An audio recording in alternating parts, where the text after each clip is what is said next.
नमस्कार, तुम्ही पाहत आहात मुंबई न्यूज 9। काही खास बातम्यांपासून सुरुवात करूया। शिवसेना प्रमुख उद्धव ठाकरे यांचे धाकटे पुत्र तेजस ठाकरे यांना मुंबईतील सर एच.एन. रिलायन्स फाउंडेशन रुग्णालयात दाखल करण्यात आले होते। गेल्या 3 दिवसांपासून त्यांच्यावर उपचार सुरू असल्याचे वृत्त आहे।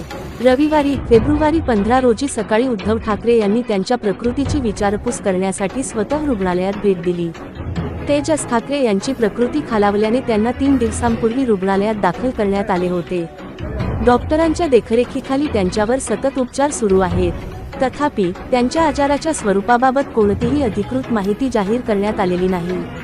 रुग्णालयातील सूत्रानुसार खबरदारीचा उपाय म्हणून तेजस यांना दाखल करण्यात आले आहे आणि आवश्यक वैद्यकीय चाचण्या केल्या जात आहेत। गेल्या 3 दिवसांपासून तज्ञ डॉक्टरांची एक टीम त्यांच्या प्रकृतीवर लक्ष ठेवून आहे। कुटुंबाने सध्या त्यांची प्रकृती स्थिर असल्याचे सांगितले आहे, परंतु सविस्तर निवेदन जारी करण्यात आलेले नाही। फेब्रुवारी 15 रोजी सकाळी उद्धव ठाकरे यांनी एच.एन. रिलायन्स रुग्णालयात भेट दिली आणि डॉक्टरांशी चर्चा केली।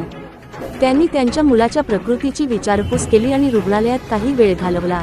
पक्षाचे इतर नेते आणि जवळचे सहकारीही त्यांच्या प्रकृतीची विचारपूस करण्यासाठी रुग्णालयात येत आहेत। तेजस ठाकरे राजकारणापासून दूर राहतात आणि सार्वजनिक जीवनात क्वचितच दिसतात।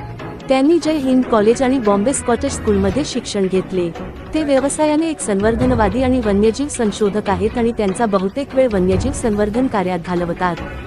सध्या एवढेच। अशाच बातम्यांसाठी संपर्कात रहा। तोपर्यंत निरोप।